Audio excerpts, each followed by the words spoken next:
Hello दोस्तों, स्वागत है आप सभी का फिजिक्स संसार के इस लेटेस्ट वीडियो में। आज के इस वीडियो में आज का जो हमारा टॉपिक है वो है प्रकाश का व्यतिकरण संबंधी यंग का द्विस्लिट प्रयोग, जो कि बोर्ड परीक्षा के दृष्टिकोण से काफ़ी ही ज़्यादा महत्वपूर्ण है।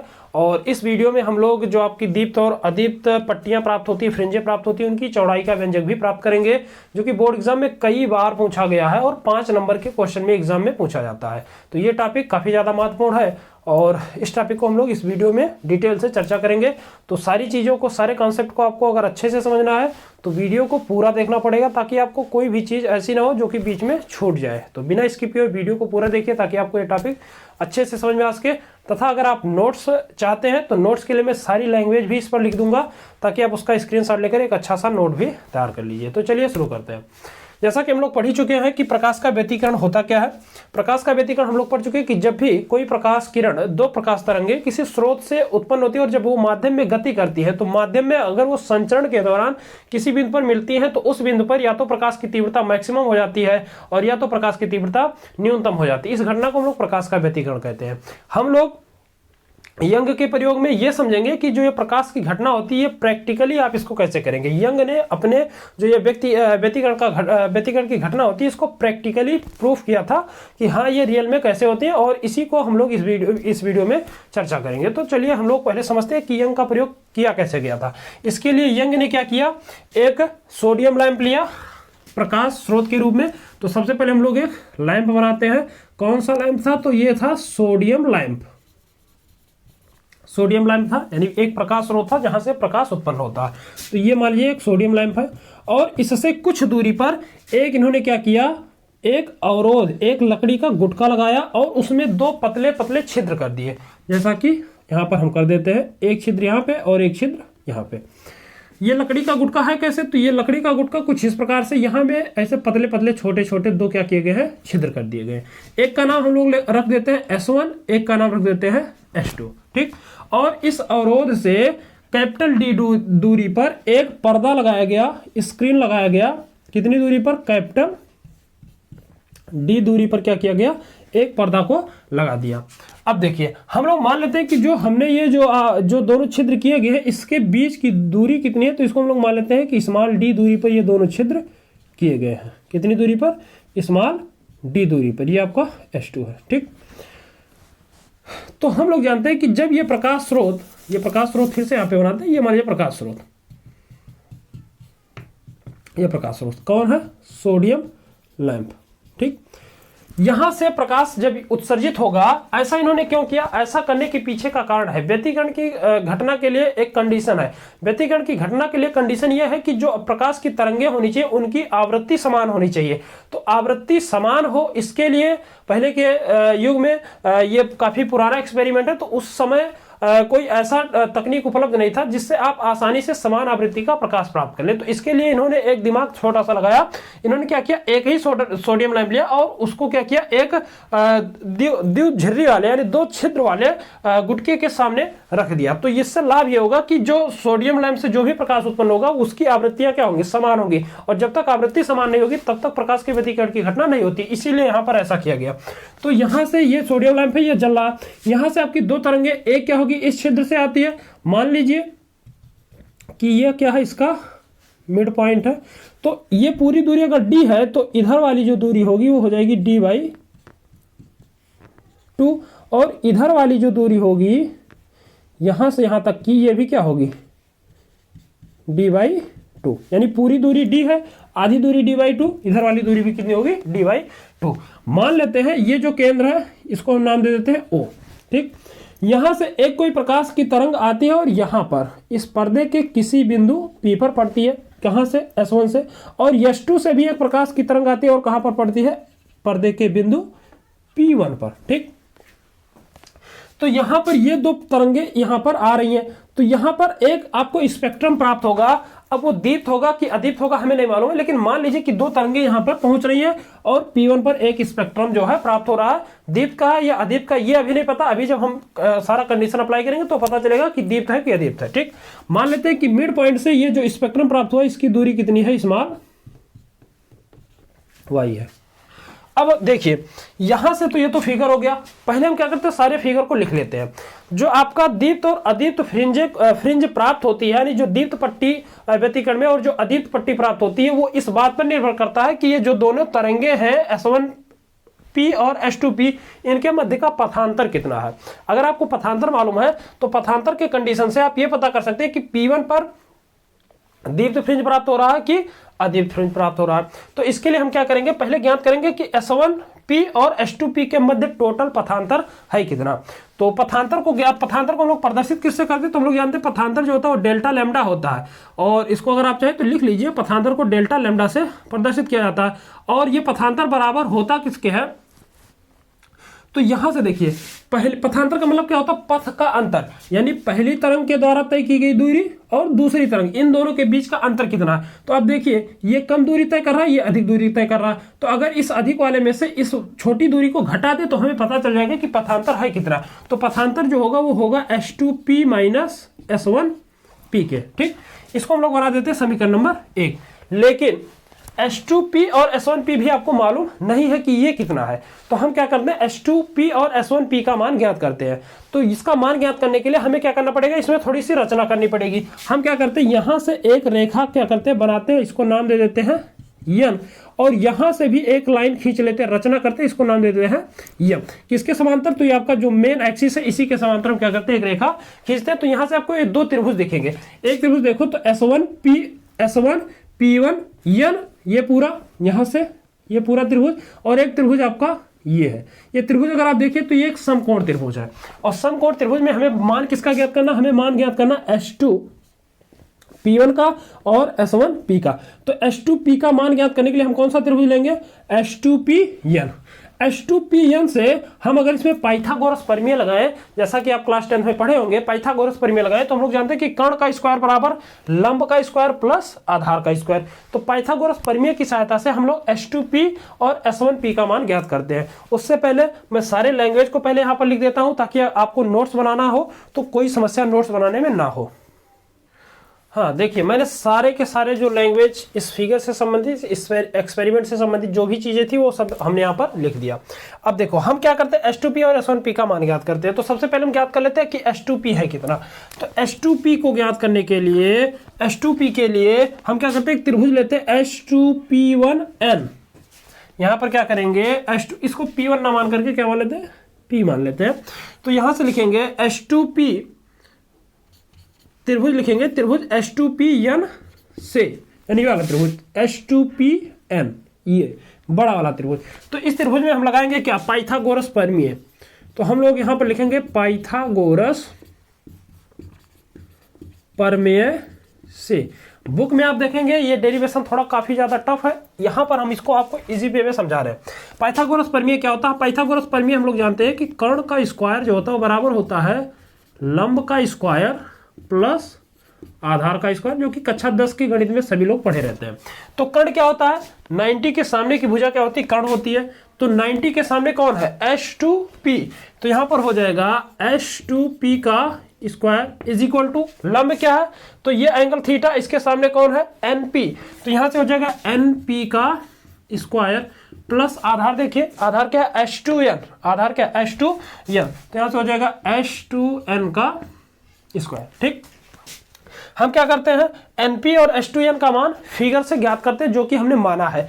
तो यहां पर देखो ये हो जाएगा S2P का square is equal to NP। देखिए NP ये पूरी लंबाई, ये पूरी लंबाई कितनी है, तो हम लोग जानते हैं कि ये जो लंबाई वो कितनी है, y है।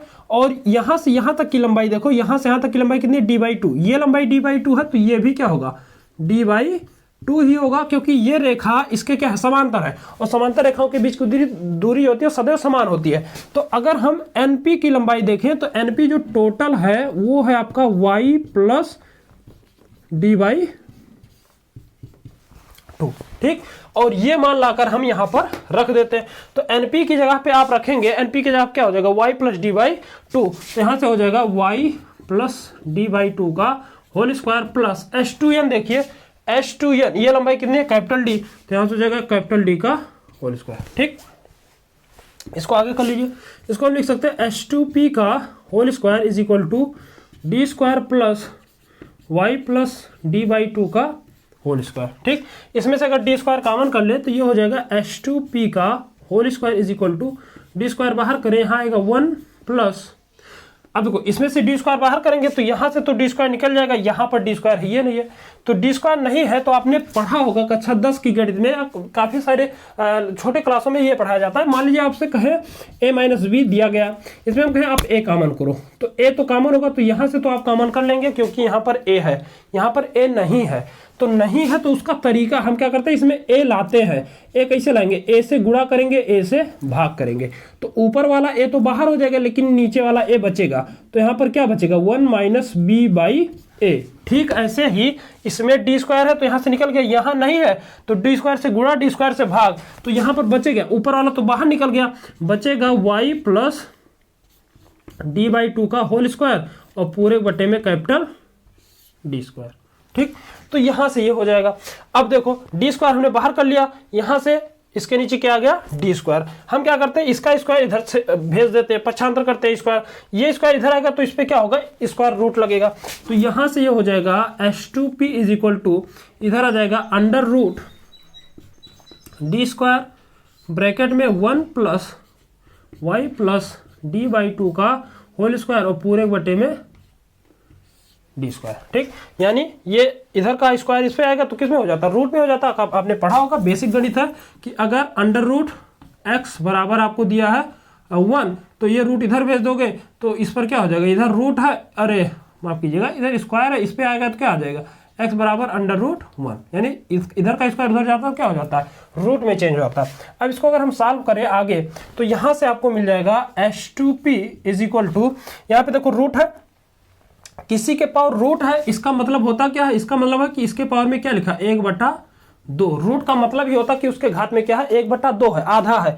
तो यहां से इस रूट का मतलब क्या है, इस पूरे के पावर में 1/2 है। इसको हम बाहर करते हैं, पहले इसको बाहर कर लेंगे तो क्या हो जाएगा d हो जाएगा, ये हो जाएगा d, और बचेगा क्या अंदर, अंदर आपका बचेगा 1 plus y plus d by two का होल स्क्वायर और पूरे बटे में कैपिटल डी स्क्वायर। ठीक, हम क्या करते हैं रूट को चेंज कर लेते हैं किसमें 1/2 में, तो यहां से हो जाएगा h2p is equal to capital d, और यहां से आ जाएगा अंडर रूट, रूट को चेंज करते हैं किसमें घात में, रूट को घात में चेंज करिए, रूट को घात में चेंज करेंगे 1/2 हो जाएगा, तो ये हो जाएगा आपका ब्रैकेट में, आप इसको बड़ा वाला ब्रैकेट लगाइए, और ये हो जाएगा 1 plus y plus d by two का होल स्क्वायर और पूरे बटे में डी स्क्वायर और पूरे के पावर में 1/2। ठीक, ये हो जाएगा। अब यहाँ पे एक फिर से सूत्र हम लोग पढ़े हैं, हम लोग जानते हैं, एक फार्मूला यहाँ से फिर से लगाएंगे, हम लोग जानते हैं कि 1 प्लस एक्स के पावर n का जो मान होता है वो बराबर होता है 1 प्लस n इंटू एक्स, यानी रूट जो घात होती है वो क्या होती है पहले हो जाती है, तो यहाँ पर घात क्या 1/2 है, ये क्या होगा पहले आ जाएगा, तो यहाँ से आ जाएगा h2p is equal to capital d बाहर है, यहाँ पे 1 प्लस इसके घात क्या 1/2, तो घात पहले आएगा तो बचेगा क्या, बचेगा आपका y plus d by to के पावर में 2, और 1/2 पहले आ गया तो 1/2 और पूरे बटे में डी स्क्वायर। ठीक, ये बचेगा, अंदर इसका गुणा कर लेते हैं 1/2 का, तो ये हो जाएगा h2p is equal to d 1 plus y plus d by two का होल स्क्वायर और पूरे बटे में 2d का स्क्वायर। ठीक, ये आ जाएगा, अरे इसका हमने क्या किया गुणा कर लिया, 1 का करेंगे कोई प्रभाव नहीं, इसका इसमें कर लेंगे 2d स्क्वायर, d का अंदर गुणा कीजिए तो यहां से हो जाएगा h2p इज इक्वल टू, अंदर गुणा होगा d प्लस d 1 जा d, यही होगा, प्लस इसका इसमें कर लेंगे तो d ब्रैकेट में y plus d by two का होल स्क्वायर और पूरे बटे में 2d का स्क्वायर। यहां से देखो एक d से एक d कैंसिल हो जाएगा, आगे इसको सॉल्व करिए तो इसको लिख सकते हैं h2p इज इक्वल टू, अंदर गुणा किया d आ गया तो d प्लस बचा क्या y plus d by two का होल स्क्वायर पूरे बटे में 2d, तो यहां से आपको एक मान मिल गया किसका h2p का, इसको बना दीजिए समीकरण नंबर 2, यहां से h2p का मान मिल गया d plus y plus d by two का होल स्क्वायर बटा 2d। अब हम क्या ज्ञात करते हैं S1p को कैसे ज्ञात करेंगे, बहुत सिंपल तरीका है, देखो आगे लिखेंगे इसी प्रकार त्रिभुज देखिए S1p यम में S1p n से, अब अगर इस त्रिभुज में देखें तो यहां पर देखो अंतर क्या है, हम लोग जानते हैं आधार क्या है, आधार वही है डी है, क्योंकि ये जो पर्दा है और ये जो पर्दा है दोनों एक दूसरे के पैरेलल है, समांतर है। तो ये दोनों सेम है तो आधार क्या होगा, सेम होगा। आधार अगर सेम है तो ये लंबाई हमें चाहिए पीएम का। तो पीएम की लंबाई अगर हम ज्ञात करें तो हम लोग पूरी लंबाई जानते हैं कितना वाई है, इतनी लंबाई अगर आप देखिए इधर वाली लंबाई तो d/2 है, तो ये भी क्या होगा d/2 होगा। अगर हम y में से d/2 घटाएं तो यहां से ये जो लंबाई प्राप्त होगी वो हो जाएगी y माइनस d/2। ठीक, ये लंबाई आपको मिल जाएगा y माइनस d/2। तो यहां से जो ये आपका इससे पहले क्या था, y प्लस था, तो यहाँ पर देखो y प्लस d/2 का होल स्क्वायर है। अगर यही क्या हो गया y माइनस d/2 हो गया तो आप यहाँ पर क्या लिख सकते हैं, y माइनस d/2 का होल स्क्वायर। तो इसी प्रकार डायरेक्ट आप लिख सकते हैं, कैलकुलेशन बहुत बड़ा करने की जरूरत नहीं है। यहाँ से आप लिख सकते हैं S1p is equal to direct वही मान, d तो रहेगा ही, सॉल्व करेंगे वही आएगा। यहाँ पर ब्रैकेट में y माइनस d/2 का होल स्क्वायर और पूरे के बटे में 2d। ठीक, तो इसको हम लोग बना लेंगे समीकरण 3। अब समीकरण 2 और 3 का मान रखेंगे कहाँ, समीकरण 1 में, जो कि आपका S2p माइनस S1p है। तो आप आगे लिखेंगे समीकरण 1 में 2 तथा 3 का मान रखने पर, अब मान अगर रखें तो यहां से आपको प्राप्त हो जाएगा delta lambda is equal to S2p। देखिए S2p कितना है, d प्लस क्या है, y plus d/2, y plus d/2 का होल स्क्वायर पूरे बटा 2d माइनस माइनस क्या है, माइनस माइनस देखो S1p, और S1p का मान कितना है, d plus y minus d/2 का होल स्क्वायर बटा 2d। तो माइनस आपका आएगा d plus y minus d/2 का होल स्क्वायर और बटा 2d। ठीक, आगे सॉल्व करिए तो ये हो जाएगा delta lambda is equal to d plus y plus d/2 का होल स्क्वायर पूरे बटा 2d माइनस माइनस का अंदर गुणा होगा तो माइनस का d, इसका इसमें कर देंगे तो ये हो जाएगा माइनस y माइनस d/2 का होल स्क्वायर पूरे बटा 2d। ठीक, यहाँ देखो कैपिटल ये प्लस में ये माइनस में दोनों हो जाएंगे कैंसिल। यहाँ से डेल्टा लेमडा इक्वल टू आ गया y प्लस d/2 का होल स्क्वायर पूरे बटा 2d माइनस यहाँ पे आ गया y माइनस d/2 का होल स्क्वायर पूरे बटा 2d। ठीक, ये आपको एक सूत्र मिल गया। अब आप देखो तो यहाँ पर दोनों का हर समान है, और अगर हर समान होता तो अंश हम लोग जोड़ अथवा घटा लेते हैं, यहाँ पे घटाना है तो घटा लेंगे। तो यहाँ से इसको आप लिख सकते हैं delta lambda is equal to y plus d/2 का whole square minus y minus d/2 का होल स्क्वायर और पूरे बटा में 2d। ठीक, यहां पर देखो ये एक फार्मूला है, किसका फार्मूला, a प्लस बी का whole square minus a minus b का होल स्क्वायर। तो a प्लस बी और a माइनस बी का होल स्क्वायर वाला फार्मूला हम लगाते हैं। यहां तक का पहले आप स्क्रीनशॉट लीजिए ताकि इधर वाली चीजें हम इरेज कर सके। स्क्रीनशॉट ले लीजिए ताकि आपको नोट्स बनाने में कोई दिक्कत ना हो। देखिए अब हम क्या करते हैं, इसको आगे कंटिन्यू करते हैं, यहां से इसको यहां से सॉल्व करते हैं। तो यहां से हमें प्राप्त हो गया delta lambda is equal to y plus d/2 का whole square minus y minus d/2 का होल स्क्वायर अपान 2d। इसमें फार्मूला है a प्लस बी का होल स्क्वायर, तो a प्लस बी का होल स्क्वायर होता है a square plus b square plus 2ab। तो यहाँ से ये हो जाएगा y square delta lambda equal to y का स्क्वायर करेंगे y square plus b square, b की जगह क्या है d/2, तो ये हो जाएगा d स्क्वायर बटा 2 दूना 4 प्लस 2ab। तो 2 लिखेंगे, a की जगह क्या है y, b की जगह क्या है d/2। ठीक, माइनस यहाँ पर देखिए a माइनस बी का होल स्क्वायर, तो a माइनस बी का होल स्क्वायर भी होता है a square plus b square minus 2ab। तो यहाँ से a स्क्वायर की जगह क्या होगा y स्क्वायर, b की जगह क्या है d/2, तो प्लस d/2 का होल स्क्वायर। जैसे स्क्वायर कर देंगे तो एक लाइन एक्स्ट्रा क्या बढ़ा है, d स्क्वायर अपान 2 का स्क्वायर करेंगे 4 माइनस 2a की जगह पे y, b की जगह पे d/2। ठीक, तो यहाँ से देखो 2 से 2 कैंसिल हो जाएगा और यहाँ का 2 से 2 कैंसिल हो जाएगा। तो यहाँ से डेल्टा लेमडा इक्वल टू आ जाएगा y square plus d square upon 4 plus यहाँ पे देखो तो y d और माइनस अंदर गुणा करेंगे माइनस y स्क्वायर, इसका अंदर गुणा हो जाएगा माइनस का d स्क्वायर बाई 4 और इसका अंदर गुणा हो जाएगा तो प्लस का y डी। ठीक, यहाँ पर देखो वाई स्क्वायर प्लस में, ये माइनस में, ये दोनों क्या होंगे cancel. D square by 4 plus में, डी स्क्वायर बाई 4 माइनस में, ये दोनों क्या होंगे कैंसिल, घट जाएंगे शून्य। तो delta lambda is equal to आपका आ जाएगा वाई डी दोनों प्लस है तो कितना हो जाएगा 2y और डी, और पूरे बटे में माफ कीजिएगा यहाँ पे छोड़ रहे हैं हम लोग, पूरे बटे में क्या है 2d और इसके पूरे बटे में क्या है 2d। तो यहाँ से आपका आ जाएगा delta lambda equal to 2y d बटा 2d, 2 से 2 भी कैंसिल, तो डेल्टा लेमडा का मान जो आ जाएगा वो आपका आ जाएगा yd बटा d। और ये जो है मुख्य सूत्र है पथांतर, इसको हम लोग बनाएंगे समीकरण नंबर 4। और इस सूत्र से अब हम आगे देखेंगे कि संपोषी व्यतिकरण के लिए कंडीशन क्या होता है और विनाशी के लिए कंडीशन क्या होता है, कब आपकी कितनी दूरी पर संपोषी व्यतिकरण होता है, कितनी दूरी पर विनाशी व्यतिकरण होता है। तो यहां तक पहले इसको नोट कीजिए। इसके बाद हम कंडीशन लगाते हैं संपोषी और विनाशी व्यतिकरण के लिए पथांतर का, फिर यहां से हम दीप्त और अदीप्त फ्रिंजों की चौड़ाई और दूरी ज्ञात करते हैं। देखिए आगे हम क्या करते हैं, इसमें कंडीशन लगाते हैं संपोषी व्यतिकरण में। संपोषी व्यतिकरण में क्या होता है, दीप्त फ्रिंज प्राप्त होता है, यानी चमकीली पट्टी प्राप्त होती है। तो कंडीशन लगाते हैं हम लोग संपोषी व्यतिकरण के लिए। अब संपोषी व्यतिकरण में क्या प्राप्त होगा, दीप्त पट्टी। तो आप इसको ऐसे भी लिख सकते हैं, दीप्त पट्टी की दूरी की कितनी दूरी पर दीप्त पट्टियां प्राप्त होती हैं।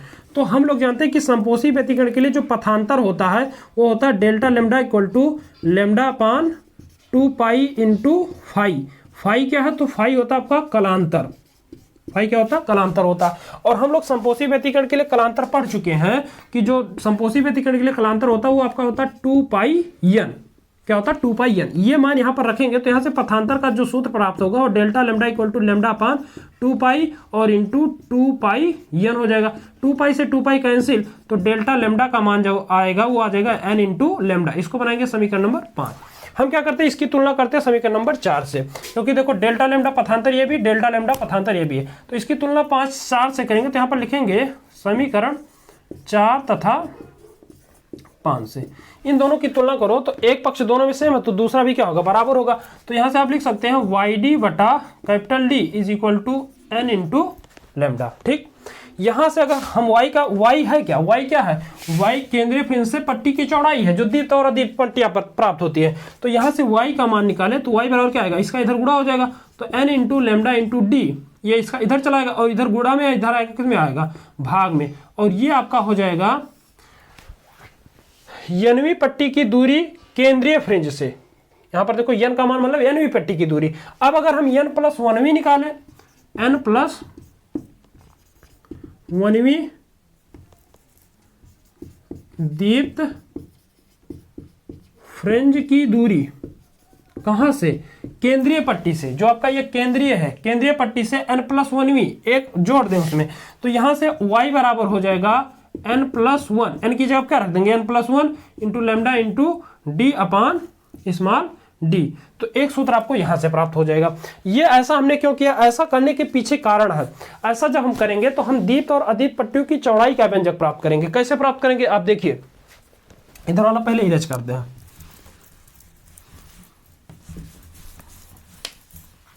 हम लोग जानते हैं कि जो भी स्पेक्ट्रम इस पे प्राप्त होता है पर्दे पे, वो एक क्या होता है डार्क होता है ऐसे, और एक चमकीला, फिर एक डार्क, फिर एक चमकीला, फिर एक डार्क, फिर एक चमकीला, इस प्रकार से पट्टी प्राप्त होती है। तो यहां पर हम लोग कंडीशन लगाए संपोषी व्यतिकरण में, और हम लोग जानते हैं कि संपोषी व्यतिकरण में दीप्त फ्रिंज प्राप्त होता है, यानी चमकीली पट्टी प्राप्त होती है। तो ये जो बीच बीच में दिख रहा है ये क्या है, चमकीली पट्टी, जो सफेद सफेद दिख रहा है चमकीली पट्टी, और जो ये काला है यह क्या है, अदीप्त है। अगर हम क्या करें, दो अदीप्त फ्रिंजों की चौड़ाई ज्ञात कर ले, दो अदीप्त फ्रिंजों की केंद्रीय फ्रिंज से, ये केंद्रीय फ्रिंज है जो कि यहां पर है, तो अगर यहां से हम इसकी दूरी और इसकी दूरी ज्ञात करें, यानी पहली यनवी और n प्लस 1वीं इसकी दूरी ज्ञात करें, और इस पूरे वाले में से इस इतने वाले को घटाएं, पूरे वाले में से इतने वाले को घटाएं, तो बीच की जो ये चौड़ाई ये आपको प्राप्त हो जाएगा। और यही क्या होता है, दीप्त दो आपकी दीप्त फ्रिंजें होती है उसकी चौड़ाई का व्यंजक होता है। लेकिन कंडीशन इसमें यह है कि जब आप संपोषी व्यतिकरण का कंडीशन लगाते हैं तो आपको दीप्त पट्टियों की चौड़ाई प्राप्त होती है। तो जब आपको दीप्त पट्टियों की दूरी चौड़ाई माफ कीजिएगा दूरी प्राप्त होती है, दीप्त पट्टियों की दूरी प्राप्त होती है। तो जब दीप्त पट्टियों की दूरी को घटाएंगे, जैसे एक दीप्त पट्टी ये है, इसके में से अगर ये छोटा वाला बीच वाला घटाएंगे तो आपको ये जो काली पट्टी है इसकी चौड़ाई प्राप्त होगी। तो हम क्या करते हैं, अब अदीप्त फ्रिंजों की चौड़ाई ज्ञात करते हैं। तो हम लोग यहां पर आगे लिखते हैं, इसको इरेज करते हैं फिगर थोड़ा सा। देखिए यहां पर लिखेंगे अदीप्त फ्रिंजों की चौड़ाई।